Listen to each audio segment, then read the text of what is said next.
हो राजधानी।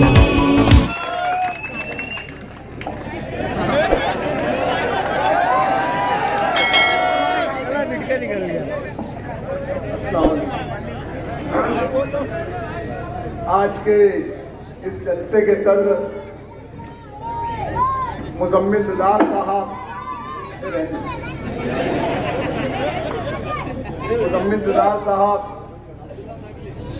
हमारे और आपके कायदे मोहतरम मुफ्ती मोहम्मद इस्माइल साहब हैदराबाद से तशरीफ लाए, MLA मेराज साहब, स्टेज पे तमाम ही बुजुर्ग नौजवानों दोस्तों और जहां तक आवाज जा रही है घरों में मुकीम मेरी पर्दा नशीन मां बहनों, 2024 का इलेक्शन शुरू, सब ने किसी पार्टी ने तामीर और तरक्की के नाम पर अपना इलेक्शनी मुद्दा बनाया, हमने अच्छाई और बुराई का मुद्दा बनाया, तो किसी ने दबदबे का मुद्दा बनाया। जो तामीर और तरक्की का मुद्दा बनाया, इन्होंने पूरे शहर को खंडर कर दिया। पूरा शहर आप लोग देख लो, बुनियादी सहूलत का फराहम करना ये कारपोरेशन की जिम्मेदारी है, और ये झूठे लोग इतनी शिद्दत से झूठ बोलकर अपने नाकामी को मुफ्ती साहब के ऊपर डाल रहे हैं। जो लोग इन्होंने दबदबे की बात की कि शहर के अंदर दबदबा खत्म हो गया, मैं मानता हूं कि निहाल साहब का एक वक्त था कि दबदबा था।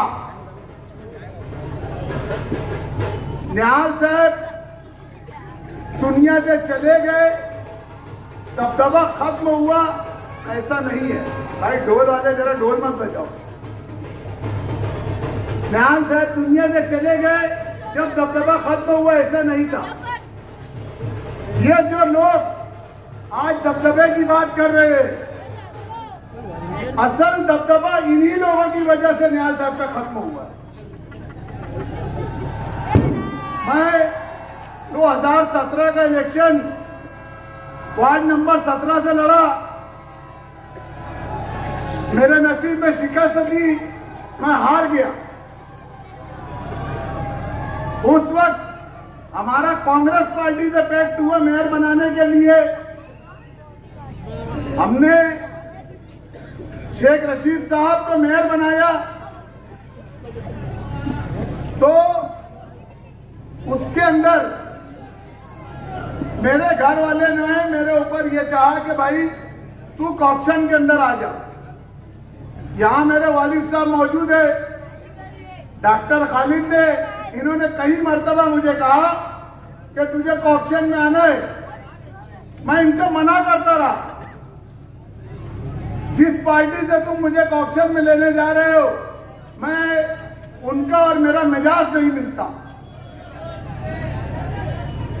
उनके और मेरे नजरियात नहीं मिलते। लेकिन सभी लोगों ने कहा कि 5 साल का वक्त होता है, तुझे कॉर्पोरेशन में जाना पड़ेगा। मैं कॉर्पोरेशन में गया, मैंने पहली ही मीटिंग दी, और जैसे कि मैंने कहा कि मैं मेरे मिजाज के खिलाफ कोई बात नहीं, उससे मैं कंप्रोमाइज नहीं करता। पहली मीटिंग थी, 6-8 महीना हो चुका था। मुस्तकिम डिग्नेटी साहब भी हॉल में आ चुके थे मेंबर बनकर इस्लामपुरे से। तो मेरी पहली मीटिंग के अंदर गौर से सुनना भाई, दबदबे की जो बात कर रहे हैं, 2017 की मीटिंग जो थी कारपोरेशन की, उसकी वीडियो जाके देख लेना। नहीं तो मेरे पास वीडियो मौजूद है, लगेंगी तो मैं भी दे दूंगा। शान हिंद उस मीटिंग के अंदर कुछ विषय लेके खड़ी हुई, वो शेख रशीद साहब के मुखातिब हुई, तो मरहूम शेख रशीद साहब ने शान हिंद की इतनी बेइज्जती की, चोर चमार और बहुत सारे नाजेबा जुमलात बोले। और ये जो आज दबदबे की बात कर रहा ना पांड्या, मुंडी झुका के नीचे बैठा था, वीडियो मौजूद है मेरे पास, वीडियो मौजूद है। अबे तू अपनी शरीक हयात की इज्जत नहीं कर सका, तू दबदबे की बात करता। पूरे हॉल के अंदर अल्लाह बेहतर जानता है, एक कारपोरेटर ने आवाज नहीं उठाई थी। मैं कांग्रेस पार्टी से कॉप्शन में गया था और मैंने शेख रशीद के एकदम सामने जाके बोला कि तुम औरत की बेइज्जती करने में बर्दाश्त नहीं करूंगा। ये मेरा जुमला था। चाहे वो शान हिंद से मेरे खिलाफ हो, कुछ भी हो, लेकिन तुम अगर शान हिंद की बेइज्जती करोगे, एक औरत की बेइज्जती करेंगे, अब्दुल मालिक ये बर्दाश्त नहीं करेगा। मेरे अपने लोग मुझे हॉल में समझाते रहे, रोकते रहे, मैं गुस्से से निकल गया और वो तारीख है, और आज की तारीख अब्दुल मालिक कारपोरेशन की पैतरी चला। हम बर्दाश्त नहीं कर सकते, हमारा मिजाज के खिलाफ है, ठीक है। शान हिंद हमारी मुखालिफ थी, शान हिंद ने खुद मेरी इस चीज का एहसान माना कि मालिक भाई तुमने मेरे साथ जो किए, आज इन लोगों ने जो मेरे साथ किया ये बहुत गलत किया। और ये दबदबे की बात करता, अपनी औरत की इज्जत, अपनी औरत की बात सुन के नीचे मुंडी डाल दिया। आज इलेक्शन में खड़ा है, मुझे कुछ लोगों से, मेरे सोर्सेस से ऐसी मालूमात है कि डिपार्टमेंट का ये बोलना है कि मुफ्ती साहब वन साइड है, लेकिन एक मिनट मेरी बात हो जाने दो। लेकिन ये जो मुस्तकिम डिग्निटी खड़ा हुआ है, शान हिंद जो खड़ी है, इसने अगर वोट काट दी तो मुफ्ती साहब का मुकाबला मुश्किल हो जाएगा जीतना। मैं सिर्फ आप लोगों को यह बोलना चाहता हूं, इसको खड़ा किसने किया? ये रहता हजार खोली में, एक मिनट सुनो मेरी बात सुनो, कोई हंसी मजाक की बात मत करो। ये रहता हजार खोली में उनके घर के सामने रहता, उनके खिलाफ दुनिया का बोलता, वो लोग इसको इधर थप्पड़ तक नहीं मारते। अब्दुल मालिक इस्लामाबाद में रहता, सैलानी चौक के जलते में इनके खिलाफ बोलता, ये मुझे गोली मार देते। तो ये मिली जुली सरकार है कि नहीं है? ये मिली जुली सरकार है कि नहीं है, मुझे ये बताओ।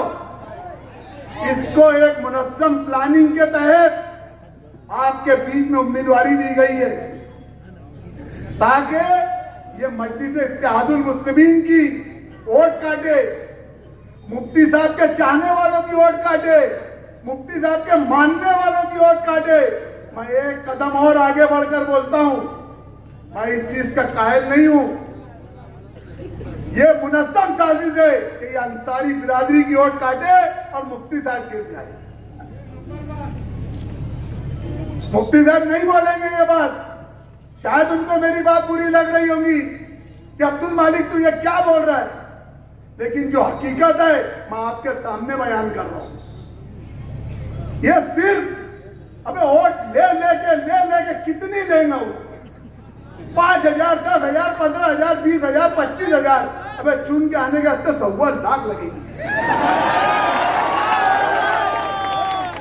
क्यों वोट खराब कर रहे भैया? अबे क्यों वोट? इतनी मोहब्बत है ना उनको, बुला लो एक आधी वार्ड में, दे दो, कॉर्पोरेटर बना दो। मुफ्ती साहब के दोपहर में बना, तुम्हारे दोपहर में बना दो। इनके दोपहर में तो कहां से कहां तक चलेगा, और इनको दबदबे की बात कर रहे। अबे मुफ्ती साहब का जो दबदबा है ना, अल्हम्दुलिल्लाह, एक खामोश दबदबा है। और ये नहीं चाहते कि शहर के अंदर शहर का अमन खराब हो, शहर की फिजा खराब हो। नहीं तो सिर्फ एक आवाज देंगे ना तो पूरा शहर उठ के सारे दबदबे तहस नहस कर देंगे।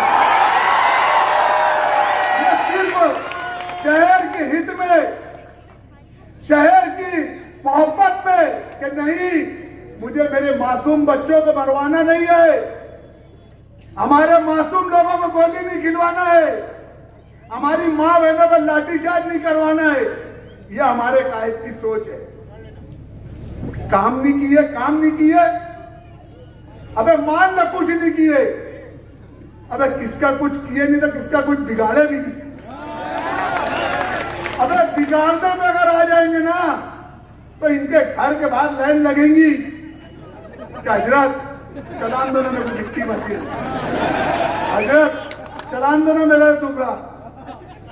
भैया करे नहीं करे, मेरा सिर्फ इतना बोलना है, ये लोगों ने शहर को खंडर किया है, खंडर।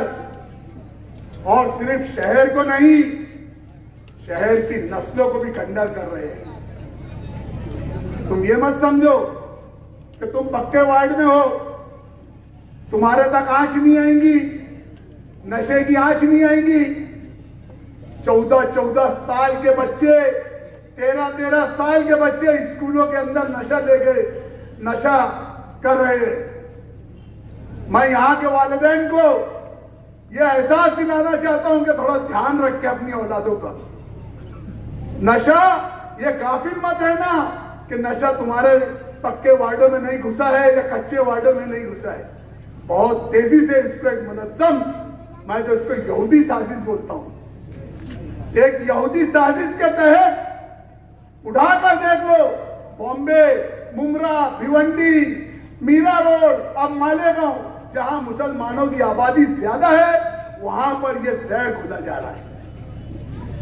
और हमारी लड़ाई उसी की है। रोड गटर बन जाएंगे, बना रहे, जितना फंड मिलता ऊंट के मुंह में जीरे का बराबर हकीकत है। और तुम्हारे जैसा अगर मुफ्ती साहब चापलूसी करने जाएंगे ना, अजीत पवार की, फडणवीस की, इसकी उसकी, तुम्हारे जैसे कौम को सौदा करने के हस्ते जाएंगे ना तो इसको सिंगापुर बना देंगे। तुम चापलूसी करते, तुम अजीत दादा के पौ दबाते तो फंड लेके आते। अगर मुफ्ती साहब कौम का सौदा करने जाएंगे ना, ये सिर्फ कौम का सौदा नहीं चाहते, ये हक बयानी पर है, अपने उसूलों पे कायम है। बस यही एक अपील है आप लोगों से कि 20 तारीख को होने वाले इलेक्शन पे 5 नंबर की बटन, पंजतन का 5 वक्त की नमाज का 5, क्या हवा में उड़ने वाला 5, और रख के वाला 5। लेकिन मेरी खास तौर से इस इलाके के लोगों से अपील है कि बहुत ज्यादा संजीदगी से मेरी बात को सुने और अपने अपने रिश्तेदारों में गाफिल मत रहो कि बस हम वोट दे देंगे, मुफ्ती साहब चुन के आएंगे। नहीं, तुमको यहां से उठना है, तुम्हारे अपने जिम्मेदारों को, तुम्हारे अपने रिश्तेदारों को, तुम्हारे अपने भाइयों को, एक एक ताल्लुकात वालों को तुमको बोलना है। तुम बोलोगे जब मुफ्ती साहब 1.5 लाख पार करेंगे। आज लोग तकनी, मोमिन, अंसारी बिरादरी, ये बिरादरी, वो बिरादरी, वो बिरादरी, हम ये सब बिरादरी को छोड़कर, सब बिरादरी को छोड़कर बस एक बिरादरी को लेकर कि तेरा मेरा क्या रिश्ता, सिर्फ हम एक ईमान की बुनियाद पर, हम एक कलमे की बुनियाद पर कि तेरा मेरा रिश्ता क्या, तेरा मेरा रिश्ता क्या, बस इस कलमे की बुनियाद पर आप लोगों से वोट मांगने आए। और मुझे यकीन है कि आप 20 तारीख को पतंग निशान पर खूब भरपूर वोट देकर मुफ्ती साहब को कामयाब करेंगे। अल्लाह हाफिज़। क्या के शबनम ये मुझे कर देखूं, तुझसे वाबस्ता कोई शय जरा छू कर देखूं, फिर मेरे हक में ये हालात रहे या ना रहे, आज जी भर के तेरे शहर का मंजर देखूं। एक मरतबा और जोरदार तालियां मेरे जाफर हुसैन मेराज साहब के लिए। अस्सलाम वालेकुम व रहमतुल्लाहि व बरकातहू। औज़ु बिल्लाहि मिनश शैतानिर रजीम, बिस्मिल्लाहिर रहमानिर रहीम। शहनशीन पे तशरीफ फरमा आपके और मेरे हर दिल अजीज उम्मीदवार जनाब मुफ्ती मोहम्मद इस्माइल कासमी साहब, मेरे छोटे भाई जनाब अब्दुल मलिक साहब और डाइस पे तशरीफ फरमा कायदीन मजलिस इत्तेहादुल मुस्लिमीन, बुजुर्गों, दोस्तों, साथियों और पस्सा पर्दा बैठ कर सुनने वाली मेरी इज्जत माँ और बहनों, आज का यह जलसा इंतखाबी जलसा है। मैं आपके दरमियान में ज्यादा वक्त नहीं लेना चाहता हूं, क्योंकि आपको मुफ्ती साहब को सुनना है। सिर्फ मैं दो बात कहना चाहता हूं कि मैं शहर हैदराबाद से आया हूं। मैं मजलिस इत्तेहादुल मुस्लिमीन नकीब मिल्लत बैरिस्टर असदुद्दीन ओवैसी साहब और हबीब मिल्लत जनाब अकबरुद्दीन ओवैसी साहब, ये दो शेरों की पार्टी का एक एमएलए हो। मैं जानता हूं, मैं जब मालेगांव में आया, आने के बाद मुझे पता चला ये शेरों की बस्ती है। यहाँ पर शेर न सिर्फ बसते हैं बल्कि शेरों का इस्तकबाल करते हैं। वो जो शेरों की पार्टी है वो मजलिस इत्तेहादुल मुस्लिमीन है। 20 नवंबर को चुनाव है। आपको अपना एक कीमती वोट मजलिस के उम्मीदवार मुफ्ती साहब के हक में देना है। मुफ्ती साहब का निशान पतंग है। मुझे फख्र इस बात का है 2019 में अल्लाह सुब्हाना व तआला ने मुझे और मेरे छोटे भाई मोहम्मद माजिद हुसैन साहब को दोनों को यहाँ की जिम्मेदारी और दुलिया की जिम्मेदारी दी गई थी। अल्लाह सुब्हाना व तआला ने महाराष्ट्र में दोनों सीट जीतकर ये बता दिए कि मालेगांव की आवाम पहले तो किसी को अपना बोलती नहीं, अगर बोले तो छोड़ती नहीं। ये मुझे पता है, ये मुझे पता है, क्योंकि मजलिस इत्तेहादुल मुस्लिमीन 2019 के अंदर अल्लाह के फजल और करम से मुफ्ती इस्माइल साहब ने जब इलेक्शन जीता तो मुझे अल्लाह की जात से उम्मीद है इंशाअल्लाह ताला अल्लाह सुब्हाना व तआला हमको मायूस नहीं करेगा। ये सीट परमानेंट मजलिस इत्तेहादुल मुस्लिमीन की आने वाले दिनों में भी रहेगी। मैं अल्लाह के फजल से शहर हैदराबाद का तीसरी मर्तबा मुसस्सिल एमएलए बनते आया हूँ और अल्लाह सुब्हाना व तआला ने जमात की इतनी बड़ी इज्जत दी है। आप जानते हैं कि मुझे ज्यादा वक्त नहीं लेना है, नहीं कहना है कुछ। मैं एक ही बात कहता हूँ, आपको यह सोचना है कि आप कौन से उम्मीदवार को वोट देंगे, क्योंकि एक बाजू मुफ्ती साहब है, हाफिज है, खतीब है, आप जानते हैं। अल्लाह के फजल करम से शख्सियत की बात करना चाहता हूं मैं। दूसरी बाजू मुख्तलिफ उम्मीदवार है। अगर मैं होता, अगर मुझे ये मौका मिलता कि मुफ्ती साहब अगर इलेक्शन में ठहरे हुए और मुझे भी ठहरना है, तो मैं बखुद ही जानता हूं कि मैं अल्लाह के फजल से उनके हक में दस्तबरदार होता हूं, क्योंकि अल्लाह सुब्हाना व तआला ऐसे शख्सियतों को बहुत कम पैदा करता है, ऐसे शख्सियतों को बहुत कम पैदा करता है। हमारा अकीदा और ईमान है जो इंसान हिफ्ज करता है, हाफिज कुरान होता है, अगर वो दुनिया से भी चला जाता तो खबर खुद उसको हाथ नहीं लगाती है, उसका जिस्म जैसे कि वैसा रहता है। इतना बड़ा दर्जा अगर एक हाफिज कुरान का होता है, एक मुफ्ती का होता है, एक खतीब का होता है। मैं कहता हूं अगर मुझ गुनाहगार को कहेंगे कि जाओ तुम इमामत करो और मुफ्ती साहब वहां है, तो मैं गुनाहगार कैसे इमामत करूंगा जब मुफ्ती की मौजूदगी के अंदर है। आज मालेगांव की आवाम से मैं ये कहना चाहता हूं, इससे बड़ा उम्मीदवार अगर कोई है तो बता दो, मैं मुफ्ती साहब को हटाने के लिए कह दूंगा, मैं हटाने के लिए कह दूंगा। नहीं है मेरे भाई, नहीं है। एक बाजू अच्छाई है तो दूसरी बाजू बुराई है। आपको अच्छाई को देखना है। 2019 में अल्लाह के फजल और करम से मुफ्ती साहब इलेक्शन जीते तो लोग कहते हैं क्या करे। मैं जानता हूं मुफ्ती साहब बहुत कुछ करे, मगर सब फैसले अल्लाह के होते हैं। 2020 मार्च में आपको मालूम कोविड आ गया कोविड आपको हमको कितना परेशान करा, हर घर जानता है, हर बच्चा जानता है। काफी मेरे बच्चे यहाँ इस दुनिया से चले गए, मेरा भाई चले गया, मेरी बहन चले गए, ऐसे कई हालात पैदा हुए। उसके बावजूद भी मुफ्ती साहब आपके दरमियान में ठहरे रहे, आपकी अच्छी और बुरी बात के लिए आगे बढ़ के आए हैं। यही वो मुफ्ती साहब है। और इसके अलावा नकीब मिल्लत में बैरिस्टर असदुद्दीन ओवैसी साहब हमेशा आप लोग के बारे में अगर आवाज पार्लियामेंट में उठाते हैं तो वो कोई और नहीं है, वो असदुद्दीन ओवैसी साहब है। जब टेक्सटाइल की बात आती है, लूम की बात होती है, तो 2014 में हमारा कोई एमएलए नहीं था, ना हम मालेगांव में थे, ना भिवंडी में थे, मगर उसके बावजूद भी लूमिन की आवाज उठाने वाली कोई शख्सियत है तो वो नकीब मिल्लत है। तो मैं आज आपसे वादा करना चाहता हूं, आपके मसाइल बहुत है, इंशाअल्लाह ताला अब की मर्तबा आप मुफ्ती साहब को एक भारी अक्सरियत से कामयाबी करके बताइए। खास तौर से मैं यहाँ का माहौल देख रहा हूँ, हमारे मासूम बच्चे, एक माँ और एक बाप अपनी औलाद को ऐसा देखना चाहती है ताकि वो बुढ़ापे का सहारा बने, मेरा सहारा बने। मगर बदकिस्मती इस बात की है, यहाँ पर हमारे बच्चों को नशे की आदत डाल दी जा रही है। क्या ये नशे की आदत कौन डाल रहा है? आप जानते हैं। अगर फर्ज करिए, अगर ये नशे के अलावा अगर मुफ्ती साहब आएंगे तो आपके बच्चे के हाथ में कुरान शरीफ रहेगी और हदीस की बात होगी। मगर यहां पर एक गलत तरीके से प्रोपेगेंडा करा जा रहा है, तो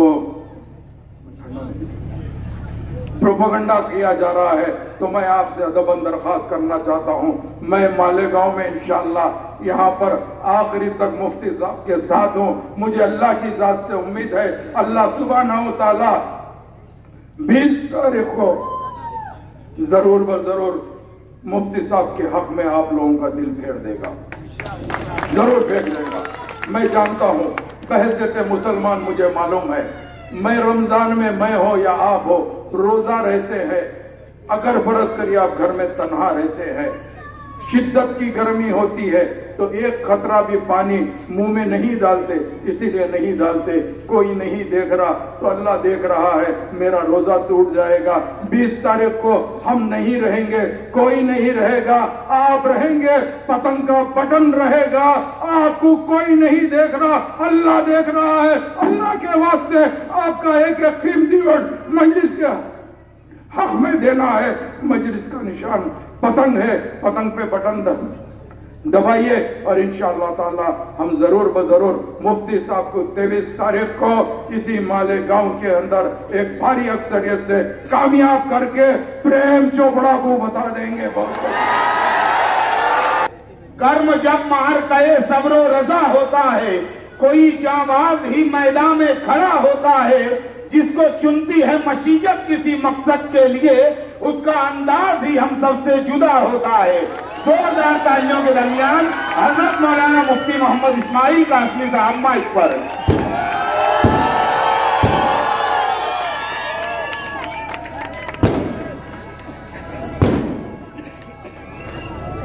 बिस्मिल्लाहिर्रहमानिर्रहीम। नहमदुहु व नुसल्ली अला रसूलिल करीम। अम्मा बाद, आज के इस इंतखाबी जलसे के सदर मोहतरम दुलार साहब, स्टेज पर तशरीफ फरमा मुअज़्ज़ज़ीन शहर, मेरे बुजुर्गों और दोस्तों, मेरी पहली गुजारिश ये है कि ये लोग जो पटाखाबाजी कर रहे हैं और बाजा बजा रहे हैं, ये हमारे लोग नहीं हैं। हमने हमेशा मना किया है कि इस तरह की हरकत हमारे शहर के संजीदा पढ़े लिखे अफराद, दीनदार लोग कतई पसंद नहीं करते।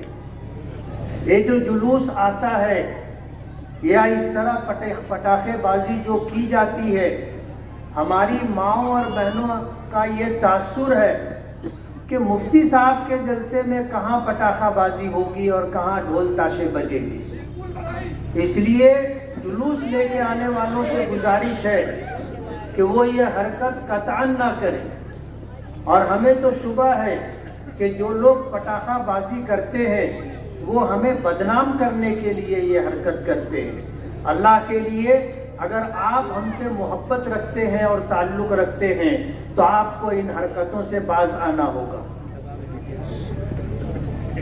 मेरे बुजुर्गों और दोस्तों, ये इंतखाबी जलसा है और 20 नवंबर को अहलिया ने शहर वोट दे करके ये तय करेंगे कि आने वाले 5 साल में कौन शख्स इस शहर की नुमाइंदगी करेगा और कौन शख्स इस शहर की तामीर और तरक्की के लिए मुंतखब किया जाएगा। आपको इस बात का बखूबी एहसास है कि आज मुल्क में फिरका परस्तों का इख्तिदार है। ये वो फिरका परस्त लोग हैं जिनका प्रोग्राम ये है कि इस मुल्क हिंदुस्तान से इस्लाम और मुसलमानों को खत्म कर दिया जाए। ये उनका प्रोग्राम है और इसी प्रोग्राम के तहत वो कदम ब कदम आगे बढ़ रहे हैं। आपने देखा होगा पिछले दिनों एनआरसी को लेकर के, सीएए को लेकर के पूरे मुल्क में एक आवाज थी और ये आवाज इसलिए लगाई जा रही थी कि फिरका परस्त हुकूमत करोड़ों की तादाद में बसने वाले मुसलमानों को, मुल्क में रहने वालों को गैर हिंदुस्तानी करार देने की साजिश कर रही थी।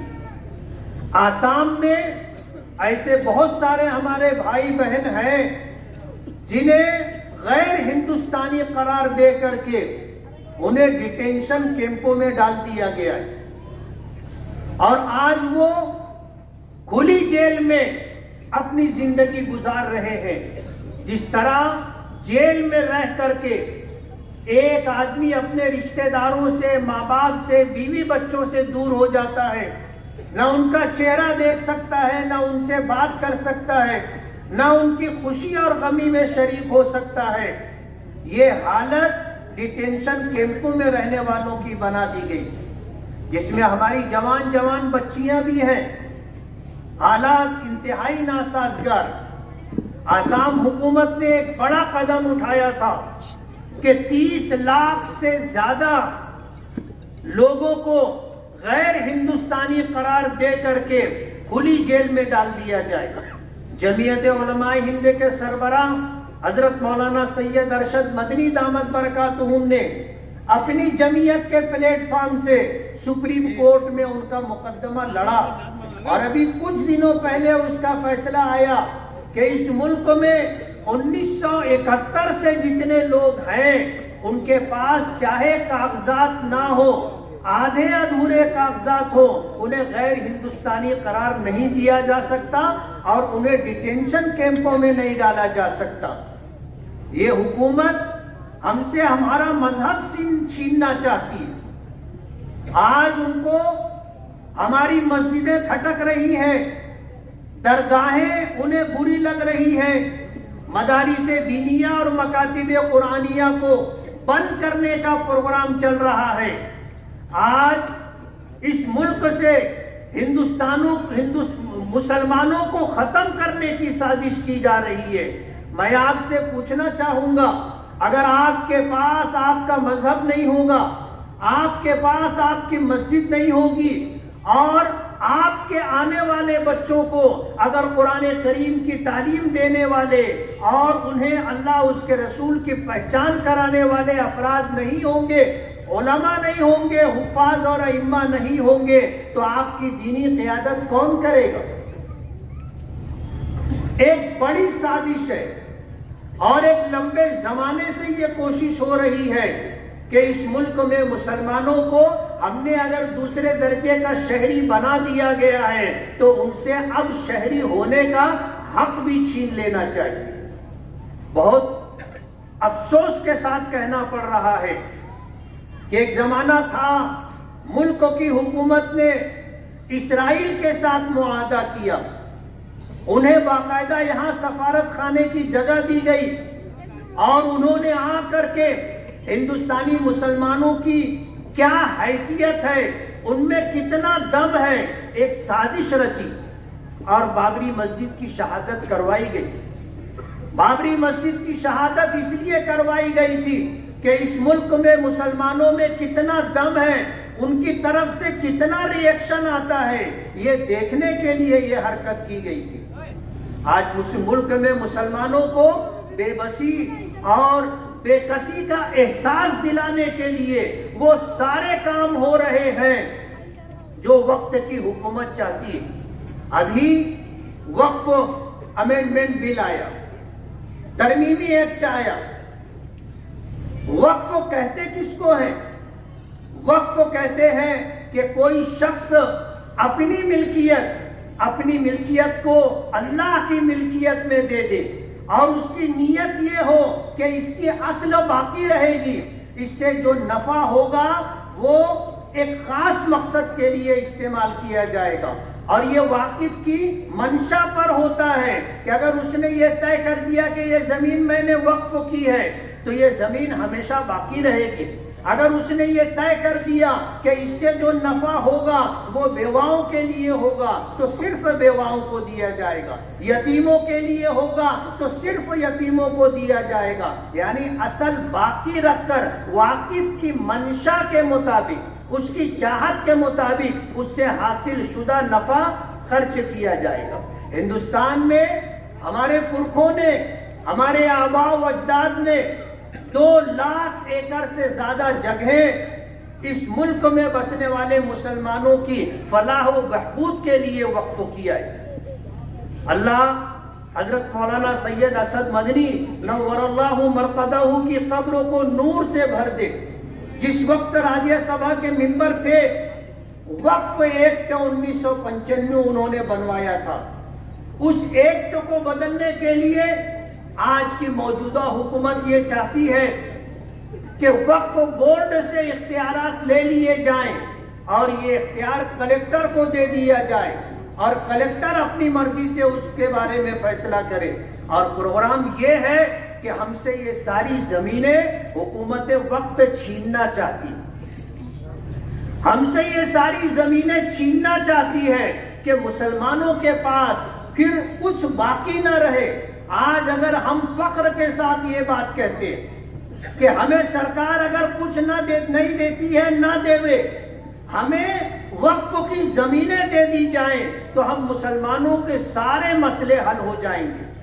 आज गिनी चुनी स्कॉलरशिप दी जाती है, मुसलमानों के बच्चों को थोड़ी बहुत मदद दी जाती है। ये सिलसिला अगर हुकूमत हमारे वक्फ की जमीनें और जायदाद हमको दे दे तो हम इससे ज्यादा बड़े बड़े काम कर सकते हैं। हमारे बच्चों की जो तालीमी मसाइल हैं, आज जो परेशानियां हैं, पैसा ना होने की वजह से, तालीमी फीस ना बर्दाश्त कर पाने की वजह से आज हमारे बच्चे जो तालीमी मैदान में पीछे हैं, ये सारी दिक्कतें और सारी परेशानियां खत्म हो जाएंगी। हुकूमत का प्रोग्राम ये है कि जिस तरह चीचनिया और बोस्निया में और आज इस वक्त गज्जा में जो काम हो रहा है कि मुसलमानों की नस्ल कुशी की जाए, ये प्रोग्राम हिंदुस्तान में इनके पेशे नजर है। इनका प्रोग्राम ये है कि करोड़ों की तादाद में मुसलमानों को खत्म कर दिया जाए। अभी 2 दिन पहले आरएसएस के मोहन भागवत का एक बयान आया। स्टेज पर बैठे हुए संजीदा अफराद, शायद उनकी नजर से ये बात गुजरी होगी कि डंडा ले करके हम इस मुल्क में हालात बदल सकते हैं। अग्निवीर की जो स्कीम सरकार की तरफ से आई है, ये एक आजाद फौज तैयार करना चाहते हैं और वक्त का इंतजार होगा। जब वक्त आएगा तो उनको हुक्म दिया जाएगा। जिनको 4 साल ट्रेनिंग दी गई, इसराइल ने अपने हर शहरी के लिए फौजी ट्रेनिंग को लाजमी करार दिया है, हर फर्द के लिए। आज जो सूरत हाल है, उनके शहरी भी जंग के महाज पर जाते। आज गज्जा में निहत्ते मुसलमानों पर जो जुल्म हो रहा है, इसमें वहां के शहरी भी शरीक है। और मौजूदा हुकूमत अग्निवीर के नाम से 4 साल जो बच्चों को फौज में लिया जा रहा है उनकी ट्रेनिंग की जाएगी और उनको एक खास मकसद के लिए फिर तैयार किया जा रहा है, उन्हें बाहर किया जाएगा और उस वक्त का इंतजार करने के लिए कहा जाएगा जो वक्त उनके पेशे नजर है। मुल्क में खाना जंगी जैसे हालात पैदा करने की कोशिश की जा रही है। इतने संगीन हालात हैं इस मुल्क के और मुल्क की हुकूमत बीजेपी और आरएसएस ये प्रोग्राम लेकर के चल रही है। मैं आपको बताना चाहता हूं कि आज इस वक्त हमारे शहर में हमारे सामने दीगर नुमाइंदों में एक नुमाइंदा ऐसा भी है जो बीजेपी से सुपारी लिया हुआ है, जिसको प्रोग्राम दिया गया है कि तुम इस तरह करो। आज वो आजाद उम्मीदवारी कर रहा है। जाहिर बात है एक पार्टी में था, कांग्रेस पार्टी में था, जिसकी आवाज गली से लेके दिल्ली तक है। ये जीरो थे, इनको और इनके बाप को हीरो बनाया।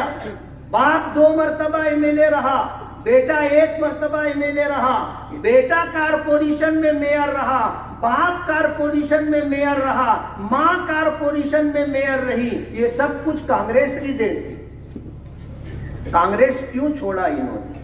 कभी आपने सोचा? ये बीजेपी के आलाकार बने हुए हैं। आज उनकी तरफ से जो इलेक्शनी फंड आया है, कितने ऐसे नौजवान इस मजमे में होंगे जो फोन करके कहते हैं कि मुफ्ती साहब ये लोग घर घर पैसा बांट रहे, हर घर में जाकर के एक वोट का 200 रुपया दे रहे। वो वीडियो भी सामने आ गई और वायरल हो गई। पूरे शहर में ये हरकत की जा रही है।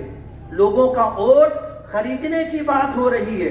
लोग मसला पूछते हैं कि हम पैसा लेना नहीं चाहते, ये हमारे घर में आकर जबरदस्ती पैसा डाल रहे हैं। हम अगर पैसा ना लेवे तो उनको इस बात का एहसास होगा कि ये हमको वोट नहीं देंगे। और हालात ऐसे हैं कि ये शहर में दहशत फैला रहे, हर जगह ऐसे हालात पैदा कर रहे हैं कि शरीफ आदमी को अपनी इज्जत बचाने की फिक्र हो गई है, अपने बच्चों के मुस्तकबिल की फिक्र हो गई है। ये शहर में दहशत फैला रहे हैं, घर घर जाकर के पैसे तकसीम कर रहे हैं। आज लोग पूछते हैं कि हम पैसा लेना नहीं चाहते, हम क्या करें? नहीं लेते हैं, ये हमें तकलीफ देंगे, हमारे बच्चों को तकलीफ देंगे। मसला बताना पड़ा, आप पैसा ले लो।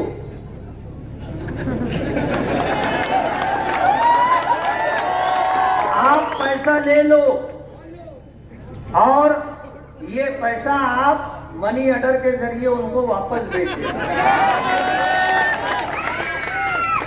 कुछ लोगों ने मसला पूछा कि हम इनके साथ रहना नहीं चाहते, इनका काम करना नहीं चाहते, लेकिन हालात ऐसे हैं कि हमें इनके साथ काम करना मजबूरी बन गई है, हमें काम करना पड़ रहा है। और अगर हम इनके साथ काम कर रहे हैं, जो पैसा वो हमको दे रहे हैं वो हमारे लिए लेना दुरुस्त और जायज है क्या? उनको मैंने कहा आप किसी भी मुफ्ती से पूछ लें, आप अगर काम कर रहे हैं तो आप अपना मेहनताना ले सकते। कहने लगे मुफ्ती साहब हम उनको वोट नहीं देना चाहते। तो मैंने कहा आपने वोट देने का तो पैसा नहीं लिया है, आपने काम करने का पैसा लिया है। आप जिसको चाहे अपनी मर्जी से आप उसको वोट दे दो। लोग नहीं चाहते, उनके स्टेज पर बैठने वाले लोग भी स्टेज पर बैठना नहीं चाहते, लेकिन उनकी मजबूरी है। ये लोगों को ब्लैकमेल करते हैं, इन्हें इस तरह अटका के रखते हैं कि ये कहीं जा ना सके। और आप आने वाले दिनों में देखोगे इंशाअल्लाह इनके स्टेज पर बैठने वालों की वोट भी पतंग को मिलेगी। और मैं आपको इत्मीनान दिलाना चाहता हूं, इस शहर में अल्हम्दुलिल्लाह बहुत बड़ी तादाद गैरतमंद मुसलमानों की है। इन्हें दुनिया की कोई ताकत खरीद नहीं सकती और इनके पास जितना पैसा है इससे कई गुना पैसा आ जाए, ये मालेगांव को नहीं खरीद सकते। मालेगांव को नहीं खरीद सकते। आज जिस तरह ये पैसे तकसीम किए जा रहे हैं, शहर के खैरखाहों को इस बात का एहसास है कि क्या होगा। हमारे जिम्मेदारों को हमको फोन आता है, किनारे के कच्चे जो इलाके हैं, रात दिन वहां पर उनकी ये हरकत जारी है और वहां के लोगों को डांटा जा रहा है, दबाया जा रहा है, उन्हें धमकियां दी जा रही है, दम डांटी दी जा रही है। लोग परेशान हैं कि करें तो या क्या करें। एक आम वर्कर की बात तो जाने दीजिए। हिंगलाज नगर में मैं वोट मांगने के लिए गया था, वोट मांगने के लिए गया था। 20-25 नौजवानों ने मेरा रास्ता रोक लिया, क्या आप आगे नहीं जा सकते। हमने बगैर किसी टकराव के अपना रास्ता बनाया और हम लोगों से वोट की अपील करते रहे। उन्होंने हमारे साथ, हमारे साथियों के साथ जो धक्का मुक्की की है उसकी वीडियो रिकॉर्डिंग है। पुलिस को खबर लगी, पुलिस आई। शेख आसिफ साहब जो है आयशा नगर के इलाके में कहते हैं कि यहां वो आएंगे तो उनको घुसने मत देना। मैंने पिछले जलसे में भी ये बात कही थी और इल्जाम ये लगाते हैं कि इनके इलाके में मुझको घुसने नहीं दिया जा रहा है। मैं आपसे पूछना चाहता हूं कि कोई एक आदमी हम में ऐसा है जिन्होंने कभी उनको रोका हो, उनको प्रचार करने से रोका हो? वो खुद नहीं आ रहे हैं और अगर वो आ रहे हैं तो हमने तो कभी उनको रोका नहीं है। आज झूठ बोलना और इस तरह झूठ बोलना कि ये हमारे वर्करों को और हमें अपने इलाकों में घुसने नहीं दे रहे हैं, इसलिए वो आएंगे तो तुम भी उनको घुसने मत देना, इस तरह का नफरत का माहौल बनाने की कोशिश की जा रही है। आज इनको वोट देना, बीजेपी को वोट देना। इन्होंने कांग्रेस छोड़ी, एनसीपी में आए, एनसीपी छोड़ी, अजीत पवार के साथ मीटिंग करके इन्होंने पूरी प्लानिंग की, आज आजाद उम्मीदवारी कर रहे हैं और उनको ये भरोसा दिया है कि हम चुन करके आएंगे तो हम तुम्हारे साथ रहेंगे।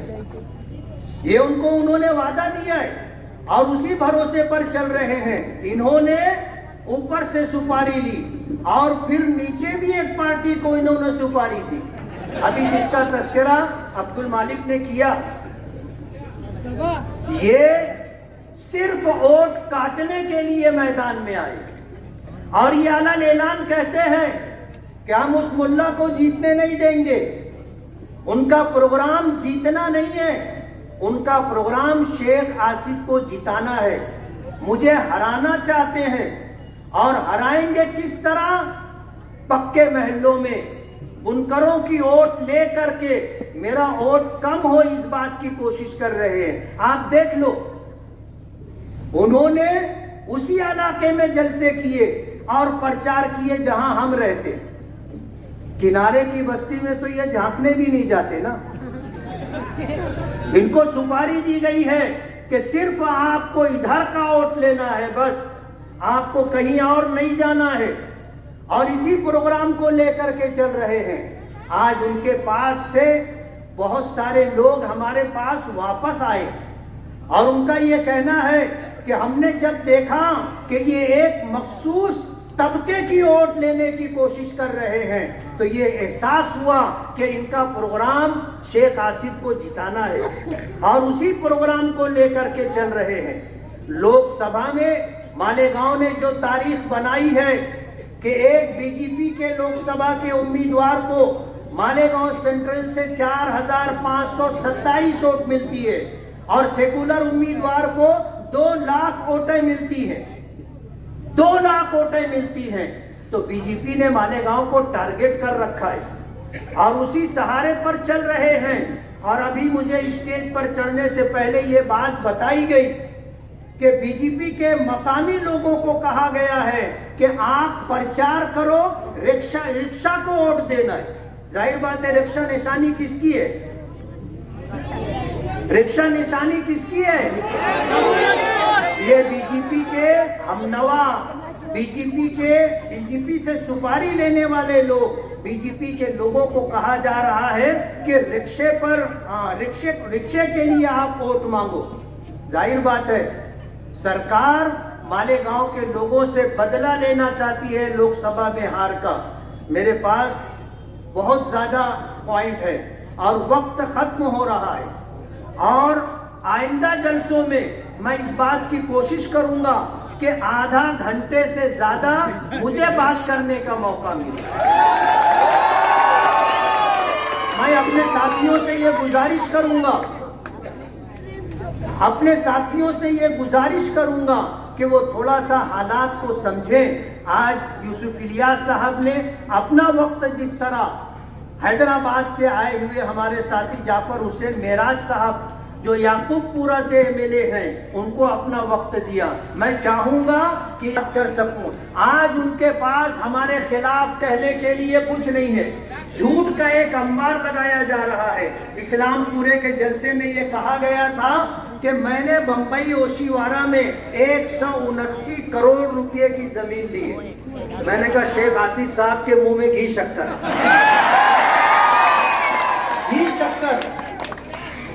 आज अगर उनके पास दस्तावेजात हैं तो वो लेकर के आ जाएं, आधा मैं उनको दे दूंगा, आधा उनको दे दूंगा। सिर्फ झूठ बोल रहे हैं। एक वक्त था बुनकरों को कहा था, कि अपने मसाइल हल करवाना है तो तेरे 40-35 चढ़ करके आना पड़ेगा। और हम ये बुनकरों को झांसा दे रहे हैं कि 12 रूम और 24 रूम वालों को हम सोलार लगा करके देंगे। मैं आपसे कहना चाहता हूं कि आज आने वाली 20 तारीख को हमें कामयाब करने की कोशिश। डायमंड कारपेट, हमारे वहाँ कारपेट, ग्रास, हेडलोन, रेलवे वाला कारपेट होलसेल रेट में दिया जाता है। हमारा पता याद रखें, मुस्तफा बंगार बाजार, डायमंड कारपेट।